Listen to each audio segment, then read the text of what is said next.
Hidup TV mempersembahkan Oase Rohani Katolik yang dibawakan oleh para imam Keuskupan Agung Jakarta.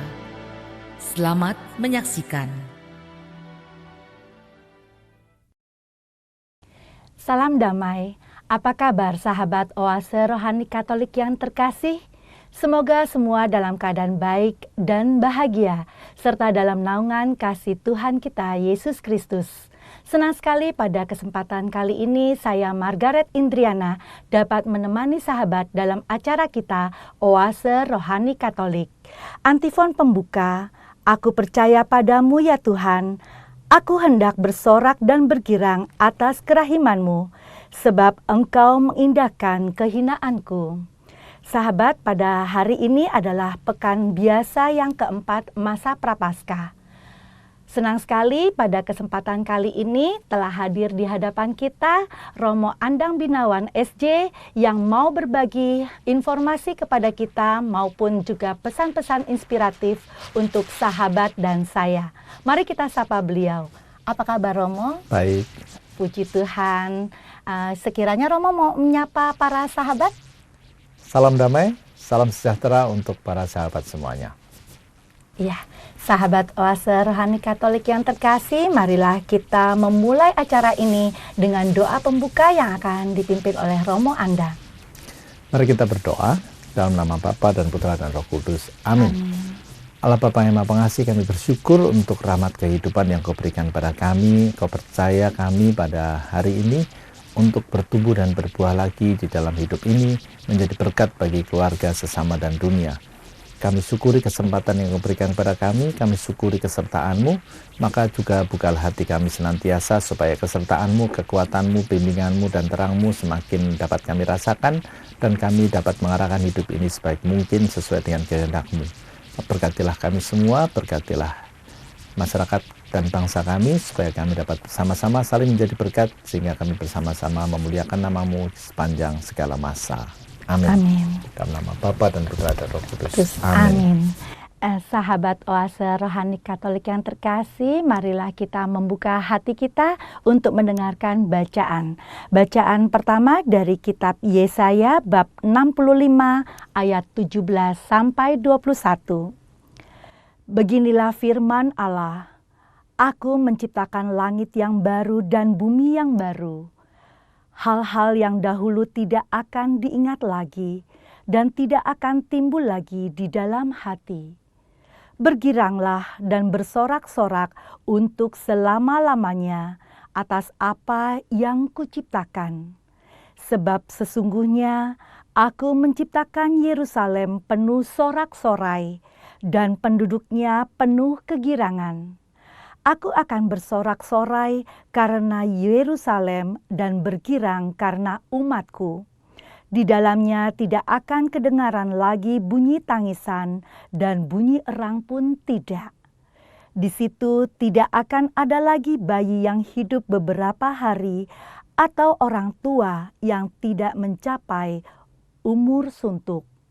Sebab siapa yang mati pada umur 100 tahun masih akan dianggap muda, dan siapa yang tidak mencapai umur 100 tahun akan dianggap kena kutuk. Mereka akan mendirikan rumah-rumah dan mendiaminya juga. Mereka akan menanami kebun-kebun anggur dan memakan buahnya juga. Demikianlah sabda Tuhan. Syukur kepada Allah. Sahabat Oase Rohani Katolik yang terkasih, marilah kita tanggapi bacaan pertama dengan Mazmur tanggapan. Aku akan memuji Engkau ya Tuhan, sebab Engkau telah menarik aku ke atas. Aku akan memuji Engkau ya Tuhan, sebab Engkau telah menarik aku ke atas. Aku akan memuji Engkau ya Tuhan, sebab Engkau telah menarik aku ke atas, dan tidak membiarkan musuh-musuhku bersukacita atas diriku. Tuhan, Engkau mengangkat aku dari dunia orang mati. Engkau menghidupkan aku di antara mereka yang turun ke liang kubur. Aku akan memuji Engkau ya Tuhan, sebab Engkau telah menarik aku ke atas. Nyanyikanlah mazmur bagi Tuhan, hai orang-orang yang dikasihi oleh-Nya, dan persembahkanlah syukur kepada nama-Nya yang kudus. Sebab sesaat saja Ia murka, tetapi seumur hidup Ia murah hati. Sepanjang malam ada tangisan, menjelang pagi terdengar sorak-sorai. Aku akan memuji Engkau ya Tuhan, sebab Engkau telah menarik aku ke atas. Dengarlah Tuhan dan kasihanilah aku. Tuhan, jadilah penolongku. Aku yang meratap telah Kau ubah menjadi orang yang menari-nari. Tuhan Allahku, untuk selama-lamanya aku mau menyanyikan syukur bagi-Mu. Aku akan memuji Engkau ya Tuhan, sebab Engkau telah menarik aku ke atas. Sahabat Oase Rohani Katolik yang terkasih, marilah kita lanjutkan untuk mendengarkan Injil Yesus Kristus menurut Yohanes bab 4 ayat 43 sampai 54. Kita bersama-sama dengan refren bait pengantar Injil, terpujilah Kristus Tuhan, Raja mulia dan kekal. Terpujilah Kristus Tuhan, Raja mulia dan kekal. Carilah yang baik dan jangan yang jahat, supaya kamu hidup. Dengan demikian Allah akan menyertai kamu. Terpujilah Kristus Tuhan, Raja mulia dan kekal. Tuhan sertamu. Dan sertamu juga. Inilah Injil Yesus Kristus menurut Yohanes. Dimuliakanlah Tuhan. Sekali peristiwa, Yesus berangkat dari Samaria dan pergi ke Galilea. Sebab Ia sendiri telah bersaksi bahwa seorang nabi tidak dihormati di negerinya sendiri. Setelah Yesus tiba di Galilea, orang-orang Galilea pun menyambut Dia karena mereka telah melihat segala sesuatu yang dikerjakan Yesus di Yerusalem pada pesta itu, sebab mereka sendiri pun turut ke pesta itu. Maka Yesus kembali lagi ke Kana di Galilea, di mana Ia membuat air menjadi anggur. Dan di Kafarnaum ada seorang pegawai istana yang anaknya sedang sakit. Ketika pegawai itu mendengar bahwa Yesus telah datang dari Yudea ke Galilea, pergilah ia kepadanya, lalu meminta supaya Yesus datang dan menyembuhkan anaknya, sebab anaknya itu hampir mati. Maka kata Yesus kepadanya, "Jika kamu tidak melihat tanda dan mukjizat, kamu tidak percaya." Pegawai istana itu berkata kepadanya, "Tuhan, datanglah sebelum anakku mati." Kata Yesus kepadanya, "Pergilah, anakmu hidup." Orang itu percaya akan perkataan yang dikatakan Yesus kepadanya, lalu pergi. Ketika ia masih di tengah jalan, hamba-hambanya telah datang kepadanya dengan kabar bahwa anaknya hidup. Ia bertanya kepada mereka, "Pukul berapa anak itu mulai sembuh?" Jawab mereka, "Kemarin siang pukul 1 demamnya hilang." Maka teringatlah ayah itu bahwa pada saat itulah Yesus berkata kepadanya, "Anakmu hidup." Lalu ia pun percaya, ia dan seluruh keluarganya. Dan itulah tanda kedua yang dibuat Yesus ketika ia pulang dari Yudea ke Galilea. Demikianlah Injil Tuhan. Terpujilah Kristus. Sahabat Oase Rohani Katolik yang terkasih, marilah kita mendengarkan kesan pesan inspiratif yang akan disampaikan oleh Romo Andang. Romo, dari bacaan pertama kitab Yesaya, pesan inspiratif apa yang ingin Romo sampaikan? Para sahabat, pada kalimat yang pertama dalam bacaan pertama tertulis demikian, "Aku menciptakan langit yang baru dan bumi yang baru." Bagi saya, hal itu menunjukkan bahwa Tuhan memang menjanjikan yang baik untuk kita. Menjanjikan bahkan yang selalu yang terbaik untuk hidup kita. Di mana Tuhan menyertai kita dengan seluruh alam raya ini. Ketika diciptakan langit yang baru dan bumi yang baru, saya kira secara implisit Tuhan mengatakan bahwa ketika diciptakan bumi ini dengan segala isinya adalah yang baik. Tetapi mengapa harus baru? Karena memang kondisinya tidak menguntungkan manusia lagi, dan sebenarnya itulah ulah manusia. Maka disitulah sebenarnya ketika dikatakan menciptakan langit yang baru dan bumi yang baru, itu adalah kesempatan manusia juga untuk bertobat. Kesempatan manusia untuk memperbaharui diri supaya segala macam kerusakan tidak diulang lagi, dan bahkan juga memperbaharui bersama-sama dengan Tuhan. Jangan lupa bahwa di dalam kitab Kejadian ketika semuanya diciptakan baik adanya, manusia diciptakan dan sungguh amat baik. Manusia di dalam tradisi diyakini diciptakan pada hari ke-6. Tidak berarti bahwa dia yang paling tinggi dan harus berkuasa. Bahwa memang dikatakan kuasailah bumi, tetapi itu sebenarnya berarti bahwa kita harus memeliharanya. Kita harus menjadi semacam gembala bagi seluruh bumi ini, di mana Tuhan menciptakan. Kita sering mendengar bahwa manusia adalah citra dan mitra Allah. Manusia diciptakan dari tanah dalam rupa Tuhan, sesuai dengan gambarnya, itulah citra. Tetapi kita pun dipanggil menjadi mitra, supaya yang baik ini dipelihara dan tetap menjadi baik, dan juga sungguh-sungguh untuk semua manusia dan segala makhluk.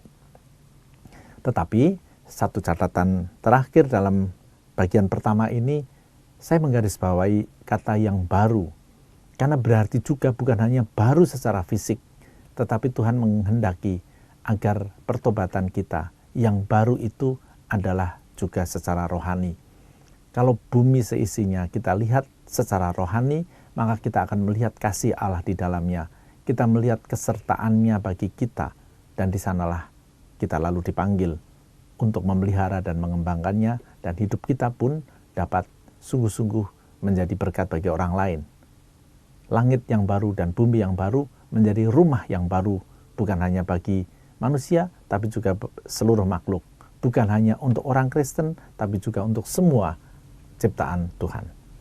Iya, Romo, terima kasih. Romo sudah menyampaikan bahwa Tuhan itu menciptakan yang baik untuk manusia.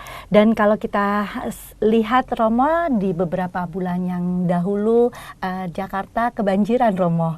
Dan kalau dikatakan bahwa Tuhan menciptakan hujan dan juga kemarau. Tetapi dalam hal ini ternyata hujan yang ada menyebabkan banjir. Nah, kira-kira apa yang harus kita lakukan, Romo, sebagai manusia, Romo? Tentu saja harus kita lihat bahwa bagaimana banjir adalah fenomena yang terjadi bukan hanya karena kehendak Tuhan. Tuhan menciptakan alam dengan hukum-hukumnya. Air juga ada hukumnya, tanah juga ada hukumnya. Dan kalau kita percaya bahwa semua baik adanya, semua ada di dalam keteraturan. Banjir adalah fenomena ketidakteraturan. Banjir adalah fenomena di mana kodrat air yang dalam arti tertentu juga entah masuk ke laut, entah masuk ke tanah, itu terhambat, lalu terhalang, dan lalu menimbulkan banjir. Maka sebenarnya kita lalu bisa bertanya, apakah itu salah air? Apakah itu salah tanah? Tentu bukan. Kita langsung bisa menunjuk pada diri sendiri bahwa yang salah adalah manusia yang tidak bisa menjaga keteraturan yang telah dibuat Tuhan. Maka menyalahkan diri sendiri adalah poin penting kalau kita mau bertobat. Jadi menyalahkan diri sendiri juga menunjuk kepada titik yang lebih dalam. Bukan hanya sekedar kemudian mengatur lagi, menciptakan yang baru, tetapi juga sikap yang paling dasar kalau semua adalah ciptaan Tuhan dan semuanya baik, maka kita pun seharusnya ke depan menjaga itu menjadi baik juga. Maka dengan kata lain, fenomena banjir, fenomena bencana alam yang dalam arti tertentu terkait dengan kesengajaan atau kesalahan manusia adalah teguran Tuhan untuk membuat kita bertobat dan memperbaiki diri, memperbaiki alam, memperbaiki sikap dan cara pandang kita. Iya, terima kasih, Romo. Saya mau men-sharingkan tadi Tuhan bisa menegur kita lewat siapa aja, seperti juga anak saya, Romo. Pernah saya membuang mungkin sampah yang kecil, Romo. Nah, anak saya menegur saya. Dari situ saya memahami bahwa oh iya, apa yang disampaikan anak saya adalah benar, bahwa sekecil apapun sampah, kalau semua orang memikirnya kecil-kecil, lama-lama sampah itu akan menumpuk. Sehingga himbauan untuk kita semua bahwa bila kita membuang sampah sebaiknya pada tempatnya ya Romo ya, sehingga sampah itu bisa diolah dengan baik dan tidak menyebabkan banjir. Ya Romo, kalau melihat dari bacaan kitab Yesaya ini dikatakan bahwa sebenarnya Tuhan itu menciptakan suatu hal yang sukacita, sorak-sorai buat Yerusalem dan bergirang karena umat Allah. Tetapi di sini dikatakan bahwa tidak akan kedengaran lagi bunyi tangisan dan bunyi erang pun tidak. Nah, maksudnya apa ya Romo? Sudah saya katakan tadi bagaimana Tuhan dulu menciptakan baik adanya supaya manusia bisa hidup dengan baik. Tetapi ketika dikatakan mau diciptakan langit yang baru dan bumi yang baru, maka sebenarnya apa yang telah diciptakan Tuhan dirusak sendiri oleh manusia. Lalu apa yang diharapkan Tuhan? Manusia bergirang dan bersorak-sorai karena egoisme manusia, maka bumi rusak, lalu terjadilah sakit, terjadilah umur pendek, terjadilah segala macam penderitaan. Maka kalau ada langit yang baru dan bumi yang baru yang didasari oleh sikap hati yang baru di dalam diri manusia, karena manusia sudah bertobat dan sungguh kembali kepada Tuhan dan melihat dengan kacamata Tuhan dan kebijaksanaan Tuhan, maka langit yang baru dan bumi yang baru membuat bayi-bayi juga akan bergirang sehingga tidak lagi ada erangan, tidak lagi ada penderitaan, dan manusia dalam hal ini bisa berumur panjang. Baik Romo, mengingat beberapa waktu yang lalu di dunia terdengar virus corona Romo. Nah, apa yang perlu kita lakukan dan pandangan kita apa terhadap virus corona itu Romo?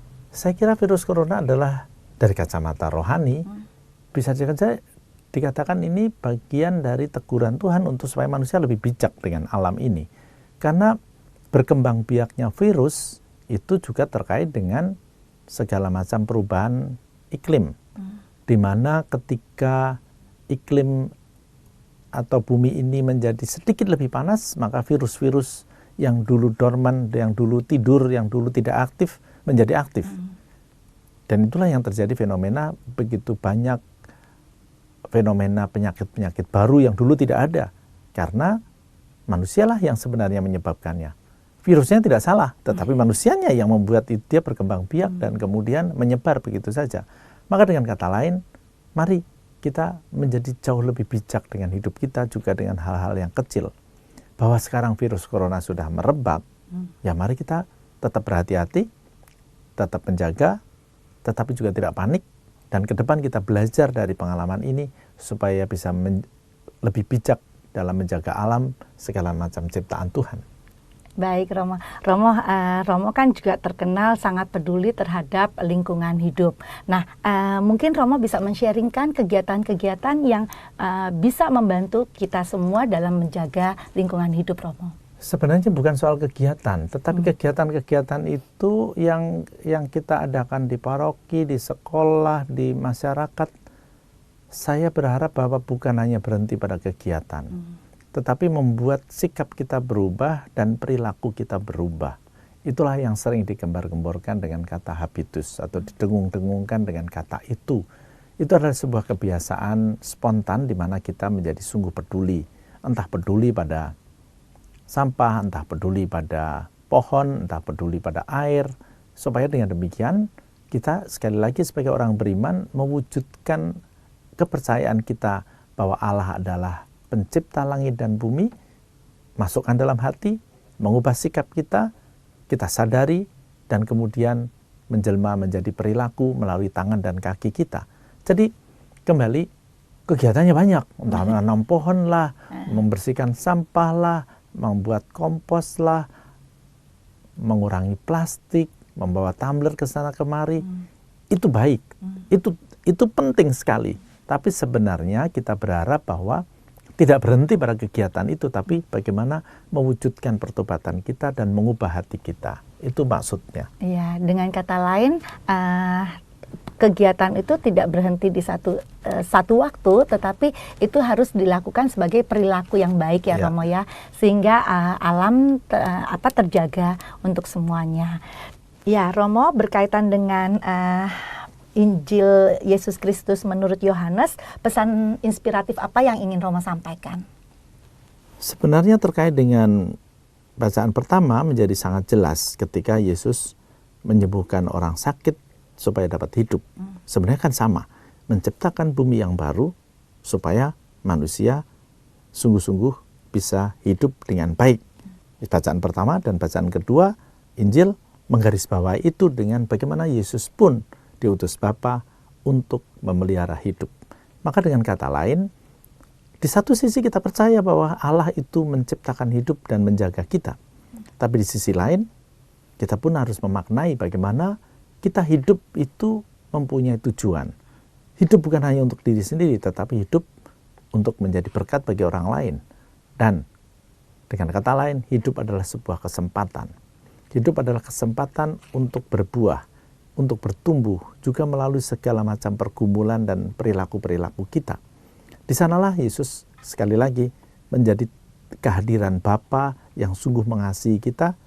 Yang pertama yang menciptakan, yang kedua yang menjaga, tetapi yang ketiga juga memanggil kita untuk sungguh-sungguh seperti Dia menjadi berkat bagi keluarga, sesama, dan dunia. Itulah mengapa kita harus sembuh, mengapa kita harus bertobat, mengapa kita harus mempunyai sikap yang baru. Ya, baik Romo, kalau kita lihat di sini iman si pegawai istana itu sungguh luar biasa, di mana pada saat Yesus hadir, dia ingin anaknya dihidupkan kembali. Dan iman itu selayaknya bisa kita teladani di dunia sekarang ini ya, Romo ya. Tapi iman itu apa?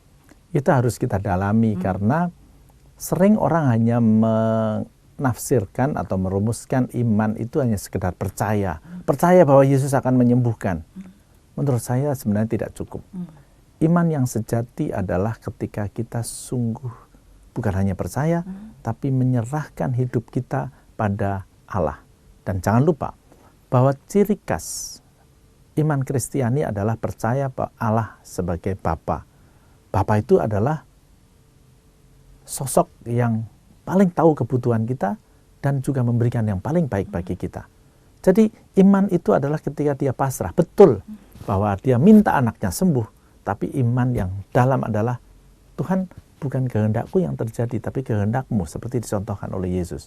Maka kembali, iman itu sungguh mempercayakan hidup ini pada Allah, supaya kehendaknya yang terjadi, bukan kehendakku, supaya sabda Allah itu yang menjadi pegangan hidup kita, dan kita menemukan kerajaan Allah di dalam hati dan di dalam masyarakat kita.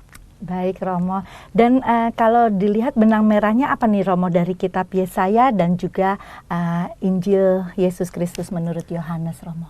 Sudah saya katakan tadi bahwa yang pokok adalah bagaimana kita hidup di hadapan Allah.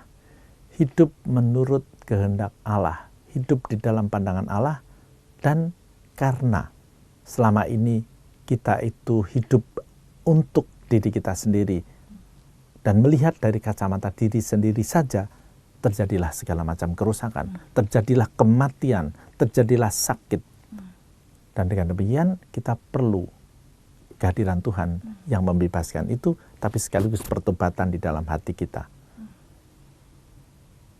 Langit yang baru dan bumi yang baru itu sejajar dengan anak yang disembuhkan Tuhan. Anak yang sakit sejajar dengan bumi yang sakit. Yang tadi dikatakan ada rangan, ada penderitaan dan segala macam. Maka mengapa ini diambil pada masa Prapaskah menjadi jelas bahwa kita pun harus bertobat.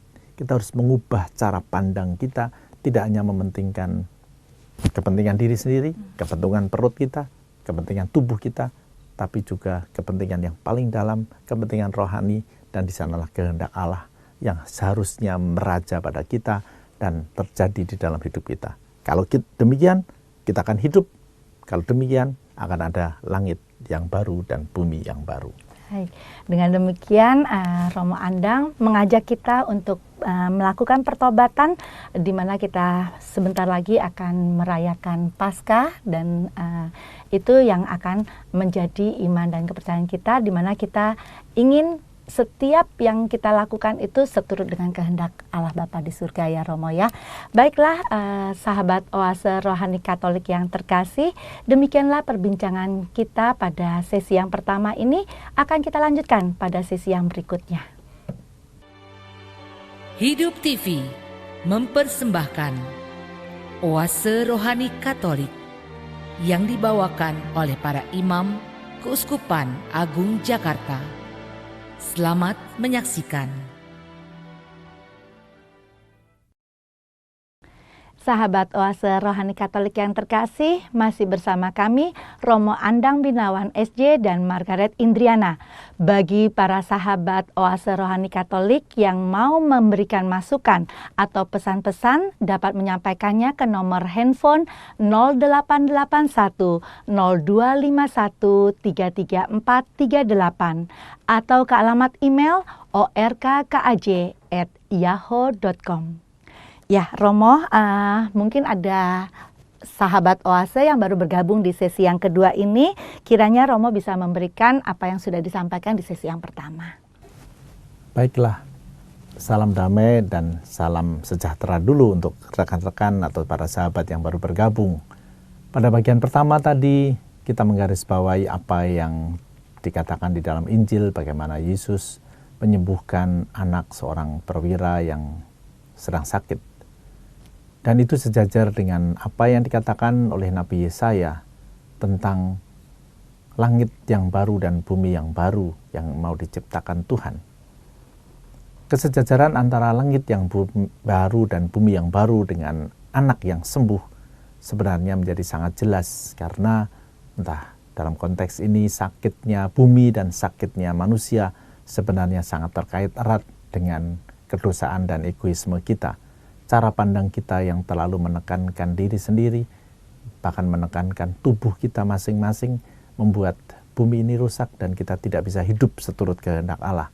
Maka kita perlu sembuh, kita perlu bertobat, kita perlu mengubah sikap dan cara pandang supaya kehendak Allah lah yang terjadi, bukan kehendak kita. Kalau kita mempersilahkan Allah menyembuhkan kita, membuat langit yang baru dan bumi yang baru, maka itulah yang ada di dalam hati kita, yaitu kerajaan Allah, kerajaan damai dan sukacita. Ya Romo, berkaitan dengan bacaan hari ini, apa relevansinya untuk kehidupan kita di Indonesia dan teristimewa di Jakarta ini, Romo? Saya kira relevansinya terutama untuk kita orang Katolik sangat jelas, bagaimana kita harus bertobat. Dan kalau kita kemudian ingat dua hal saja, relevansi yang pokok tentang banjir yang baru saja berlalu, atau juga dalam konteks gereja Katolik, kita mempunyai gerakan yang ada di depan ini, Yesus Tunawisma. Apa relevansinya? Sangat jelas, sangat sederhana, yaitu bagaimana bumi yang rusak, langit yang rusak, air yang rusak, itu adalah tanda indikasi dari kedosaan kita yang terlalu mementingkan manusia dan atau diri sendiri kita masing-masing. Disitulah mungkin saya lalu teringat bahwa kemarin mungkin belum dibahas, itu adalah Hari Air, hari peringatan Hari Air sedunia, di mana kita oleh Persatuan Bangsa-Bangsa sejak tahun 93 diingatkan untuk sungguh memelihara air, sungguh memelihara air bersih supaya bisa menjamin hidup seluruh manusia. Dan jangan lupa itu menjadi sangat relevan ketika tadi dikatakan langit yang baru dan bumi yang baru dengan sakitnya seorang anak. Kita suka melihat begini, tidak melihat kaitan langsung antara para tunawisma dan orang-orang sakit dengan air misalnya. Ambil contoh, betul bahwa yang dijadikan dasar di dalam gerakan Yesus Tunawisma adalah perintah Yesus yang mengatakan apa yang kau lakukan bagi saudaraku yang paling hina itu kau lakukan bagiku. Orang Katolik dengan cepat akan membantu orang yang kelaparan, dengan cepat memberikan air kepada orang yang haus. Kita menampung orang-orang sakit, memberikan bantuan pada gelandangan, cepat. Tetapi disinilah hari ini saya ingin mengajak kita satu langkah lebih maju daripada sekedar langsung membantu. Itu tidak salah, itu bagus. Tapi akan juga lebih bagus kalau kita berpikir 2 langkah ke depan. Apa yang saya maksud adalah gerakan Yesus Tunawisma tentu saja mengingatkan kita akan penderitaan orang lain, yang lapar, yang haus, yang sakit. Maka di situ kita tidak hanya berjumpa dengan fenomena kelaparan, kehausan, kesakitan, dan segala macam fenomena pengungsian. Tetapi juga berbicara tentang mengapa mereka sakit, mengapa mereka lapar, mengapa mereka haus. Disitulah kita sebagai orang Katolik diingatkan, oh iya, ternyata kelaparan para tunawisma tidak hanya karena mereka tidak bisa beli makanan, tapi karena memang makanan mahal. Mengapa makanan mahal? Karena sumber daya makanan terbatas. Mengapa terbatas? Karena tanah-tanah banyak yang rusak. Demikian juga mengapa air di Jakarta mahal. Jadi banyak orang kehausan karena air mahal. Mengapa air mahal? Karena air bersih banyak yang terpolusi, bukan? Itulah sebabnya mengapa PBB setiap tanggal 22 Maret mengajak kita memperingati yang namanya Hari Air. Memperingati itu artinya apa? Kita sering lupa. Jadi kita diingatkan minimal setahun sekali untuk ingat bahwa kita harus peduli pada air. Tapi seharusnya memang tidak hanya setiap setahun sekali, tapi setiap hari harusnya. Demikian juga mengapa tunawisma atau dalam konteks Yesus Tunawisma pada sakit sebenarnya bukan hanya karena makanan yang tidak bergizi atau air yang tidak bersih yang dimakan, tapi juga udara yang kotor, bukan? Polusi. Nah, itu berarti dengan kata lain kita diajak tidak hanya langsung memberi, tapi juga berpikir 2 langkah untuk memelihara bumi, memelihara tanah, memelihara air, memelihara udara juga kan? Itulah bumi yang baru dan langit yang baru yang diajak dibangun oleh manusia dengan perspektif yang baru, perubahan iman, perubahan kacamata, perubahan cara pandang yang lebih, dalam bahasa Paus Fransiskus di dalam ensiklik Laudato Si dikatakan dengan cara pandang mistik, cara pandang Tuhan, di mana semua itu berkaitan, manusia, binatang, alam, air, tumbuhan, batu, tanah, udara, itu semua berkaitan dan itu untuk hidup manusia. Nah, seperti tadi dikatakan dalam Injil, manusia itu sakit, maka perlu sembuh.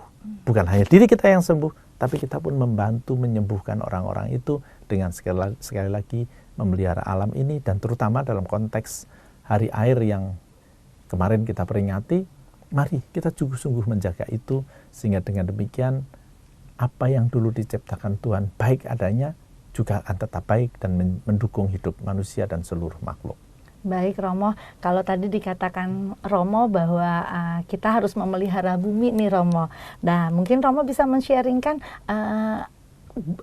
kegiatan-kegiatan ataupun perilaku konkret apa yang perlu kita lakukan Romo untuk menjaga bumi ini Romo. Banyak sekali tentunya ya, banyak sekali. Mari kita kembali kepada air dulu. Karena kita memperingati Hari Air. Tadi sudah saya katakan bagaimana air itu diciptakan Tuhan. Untuk mendukung hidup manusia dan seluruh makhluk. Tetapi sebenarnya di dalam tradisi Kristiani, terutama Katolik, air juga bukan hanya simbol kesuburan, tapi juga simbol kesegaran. Dan yang ketiga, simbol kebersihan untuk membersihkan dari mara bahaya. Hanya sekedar mengingatkan saja bagaimana kalau air itu diberkati untuk pemberkatan rumah, pemberkatan mobil juga bisa. Itu pun pemberkatannya dengan rumusan tadi, air yang diberkati supaya menjadi tanda kesuburan, menjadi tanda kesegaran dan tanda dibebaskannya dari mara bahaya karena mengingatkan air baptis kita. Nah, disitulah karena air itu mempunyai simbol yang sangat luar biasa dan sangat istimewa, kita harusnya semakin terpanggil untuk memelihara air itu.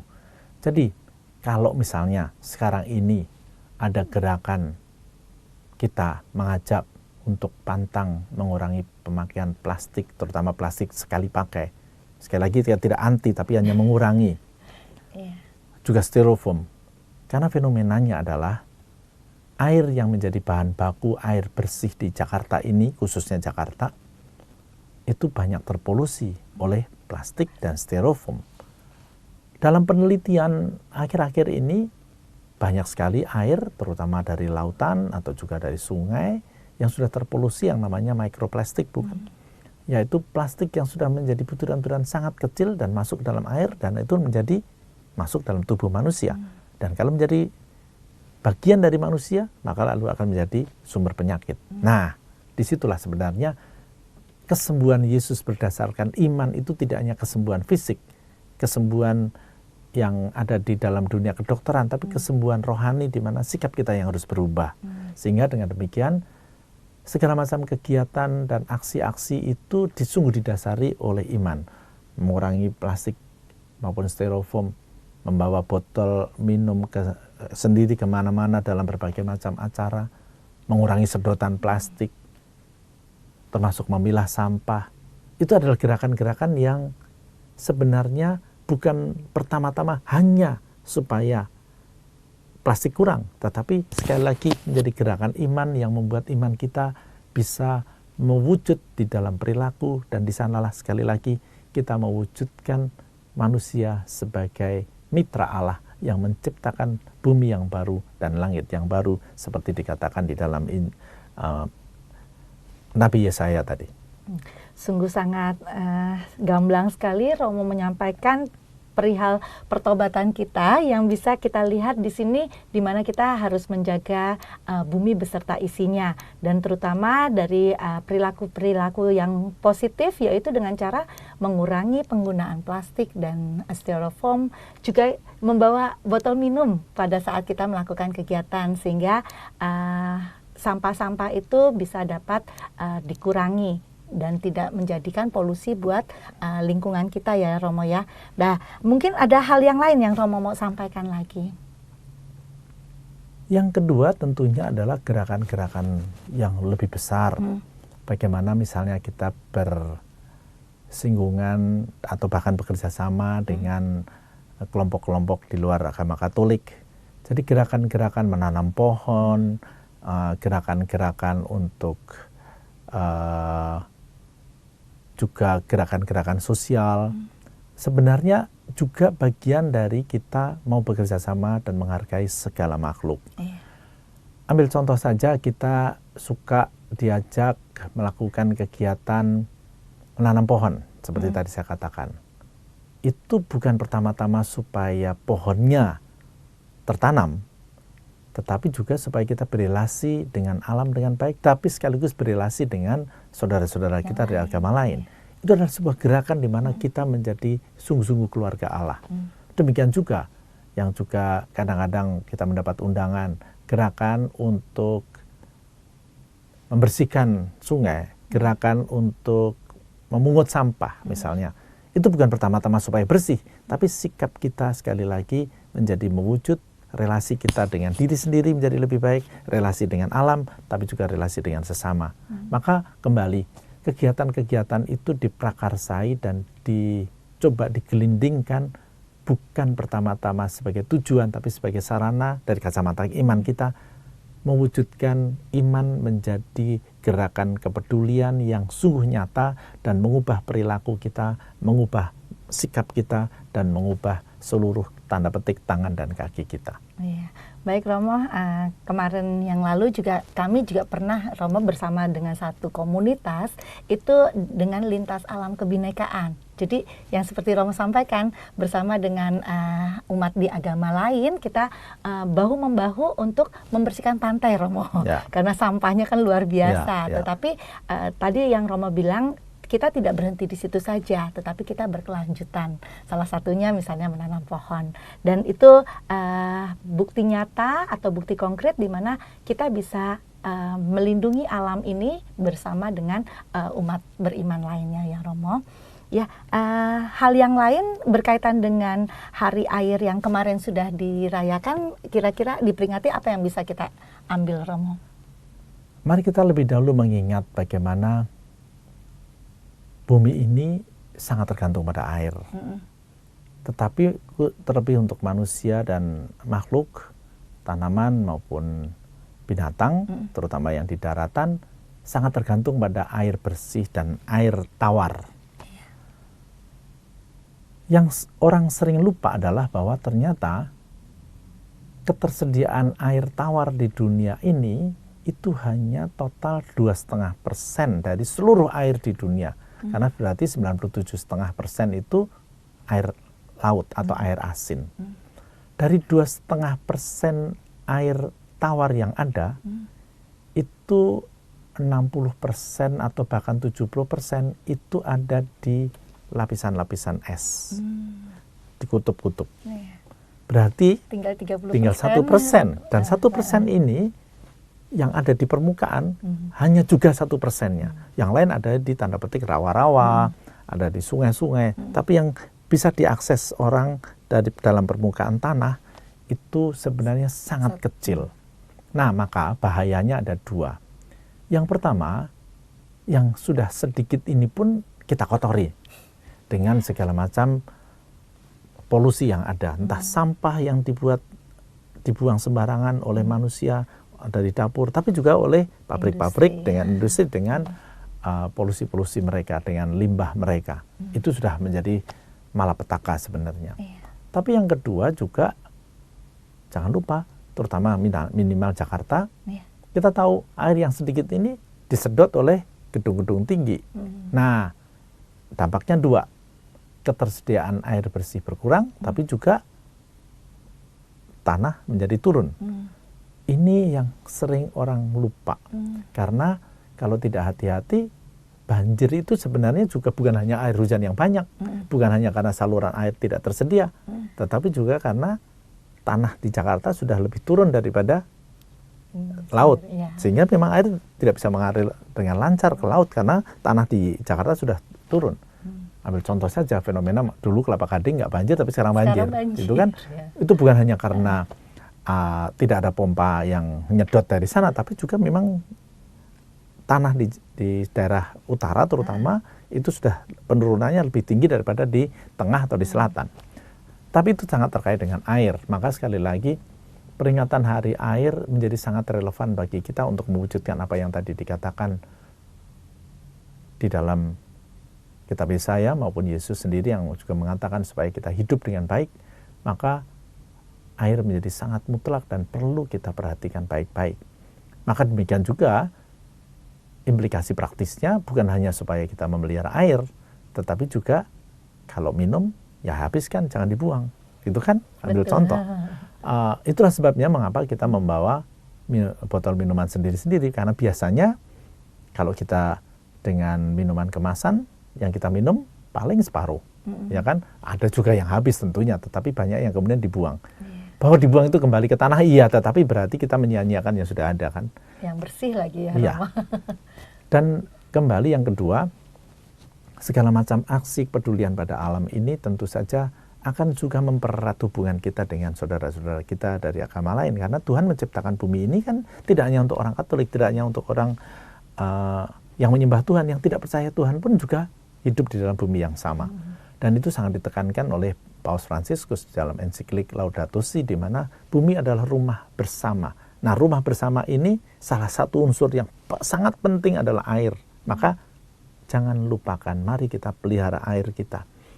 Betul bahwa air itu, air hujan dipanen, yes. Tetapi tentu saja ketika memang kita sudah begitu meluber dan banyak, ya kita kembalikan ke selokan. Tapi saya kira gerakan-gerakan untuk membuat sumur resapan, gerakan-gerakan untuk membuat lubang biopori, juga tadi meminum air sampai habis dan segala macam, adalah sebuah bentuk kepedulian supaya kita sebagai makhluk Tuhan dan yang percaya pada Tuhan, apalagi juga mengikuti Yesus Kristus, kita tidak lupa juga untuk memelihara bumi sebagai rumah bersama ini. Iya, baik Romo. Kalau tadi kan Romo katakan bahwa kita juga perlu memperhatikan resapan untuk resapan air dan seterusnya. Tetapi kalau kita lihat di Jakarta dan sekitarnya yang ke arah ke pinggiran-pinggiran, itu kan semakin banyak dibangun gedung-gedung Romo, entah itu perumahan-perumahan dan sebagainya. Bahkan sawah-sawah juga sudah tidak ada. Nah, kira-kira apa yang kita bisa lakukan Romo dengan kondisi yang semacam ini Romo? Yang kita lakukan itu mengikuti pola apa yang pernah dilakukan gereja bisa dalam arti 4 hal. Yang pertama, karitatif. Karitatif adalah langsung membantu orang yang kekurangan air, yang kekurangan makanan, karitatif. Tapi yang kedua, kita juga memberdayakan orang-orang supaya punya kesadaran. Artinya apa? Kita juga mengajak orang-orang sekitar supaya sungguh-sungguh ikut memelihara air ini. Itu pemberdayaan namanya. Yang ketiga, karena kebijakan untuk membangun perumahan atau juga saluran-saluran air itu adalah kebijakan pemerintah. Maka kita menjadi gerakan yang ketiga adalah advokatif. Artinya kita mengajak kita sendiri juga kelompok masyarakat ikut proaktif kepada pemerintah supaya mengambil keputusan yang lebih bijak. Tidak hanya asal-asalan, tidak hanya sekedar mencari untung, tidak hanya sekedar supaya dalam arti tertentu pajaknya banyak. Tidak, harus advokatif untuk melihara alam. Nah, yang keempat adalah yang sering tadi sudah saya katakan adalah membentuk habitus, membentuk perilaku yang sesuai dengan zaman ini. Jadi kalau memang airnya itu kurang, karena memang sudah terbatas, ya kita harus mengubah cara hidup kita. Kalau mandi ya jangan banyak-banyak. Kalau sikat gigi ya air dari keran jangan dibiarkan menyala. Nah itu kan bagian dari perilaku di mana kita sungguh-sungguh mau mewujudkan iman itu. Jadi 4 hal tadi, karitatif, pemberdayaan, advokatif, dan pengubahan habitus yaitu perilaku kita sendiri. Baik, luar biasa Romo. Itu pesan-pesan yang sangat inspiratif untuk kita dalam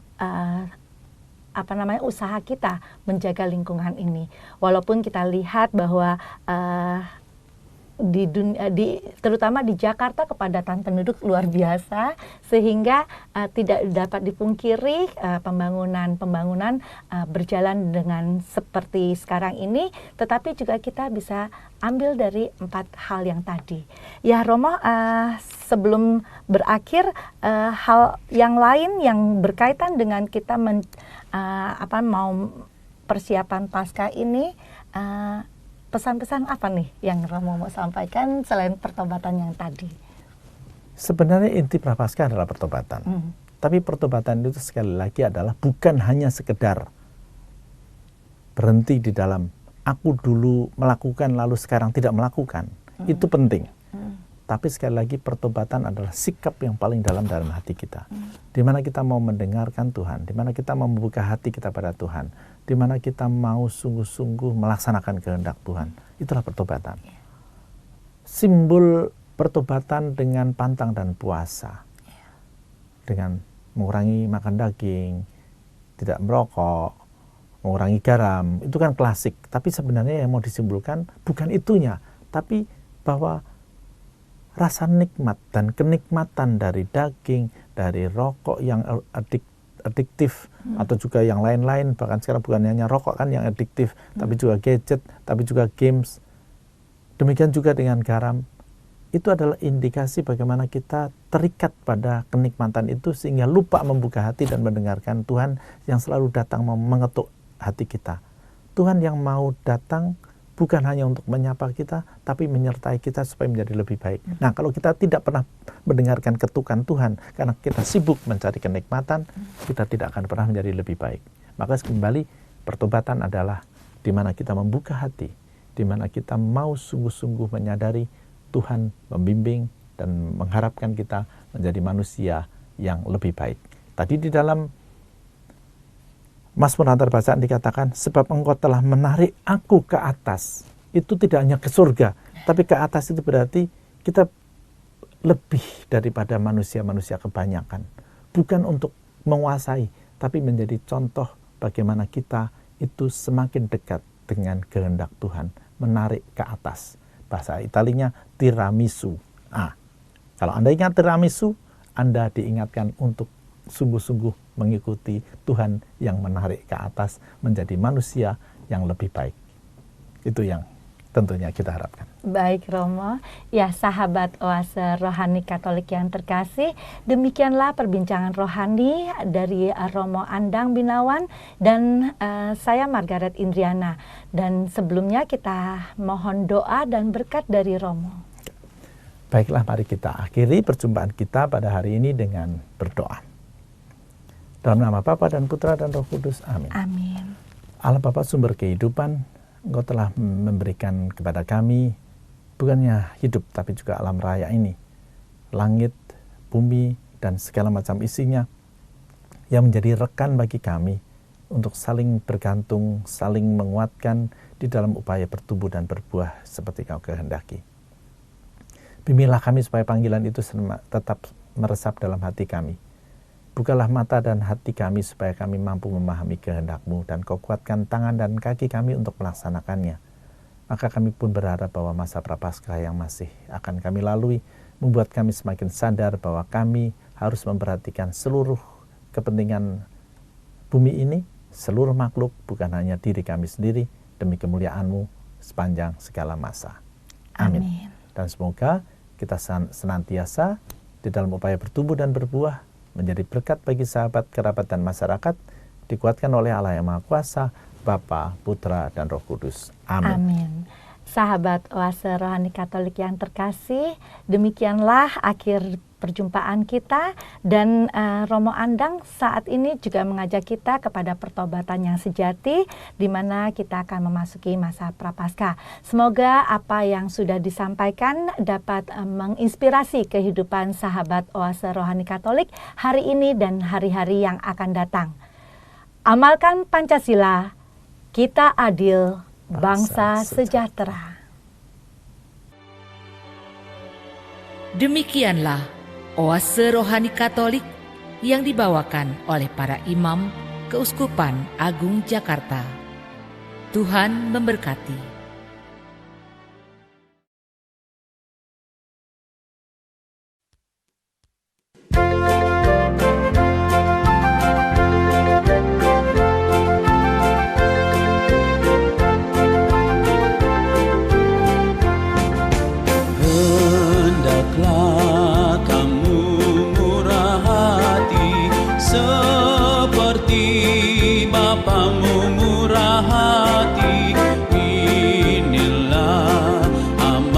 Sabda suci, wujudkanlah dengan berbagi iman dan harapan, berbagi kasih persaudaraan, berbagi berkat dan kerjasama, aksi nyata berbela rasa. Pada yang lemah kecil, berbela rasa pada miskin tersingkir, berbela rasa pada yang sakit cacat, sesama sukacita, Bapa pun sukacita. Hendaklah kamu murah hati seperti Bapamu murah hati. Inilah amanah sabda suci, wujudkanlah dengan berbagi iman dan harapan, berbagi kasih persaudaraan, berbagi berkat dan kerjasama, aksi nyata berbela rasa, aksi nyata berbela rasa.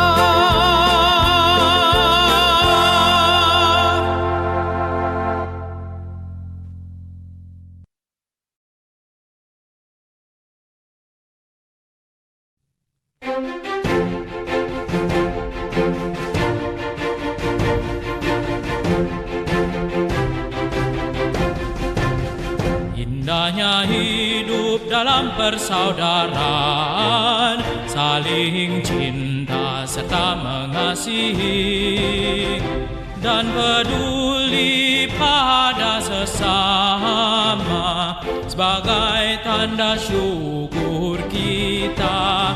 Rela hati dan tulus berkorban, menolong orang yang berkesusahan. ungkapkanlah rasa syukurmu dengan sikap berbela rasa, peduli pada sesama, itulah wujud syukur, karena tiada syukur tanpa peduli.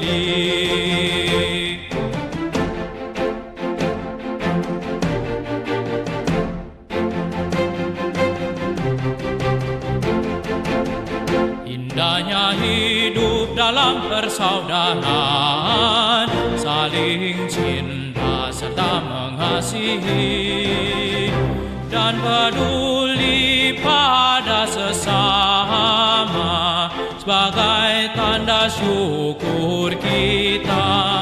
Rela hati dan tulus berkorban, menolong orang yang berkesusahan. Ungkapkanlah rasa syukur.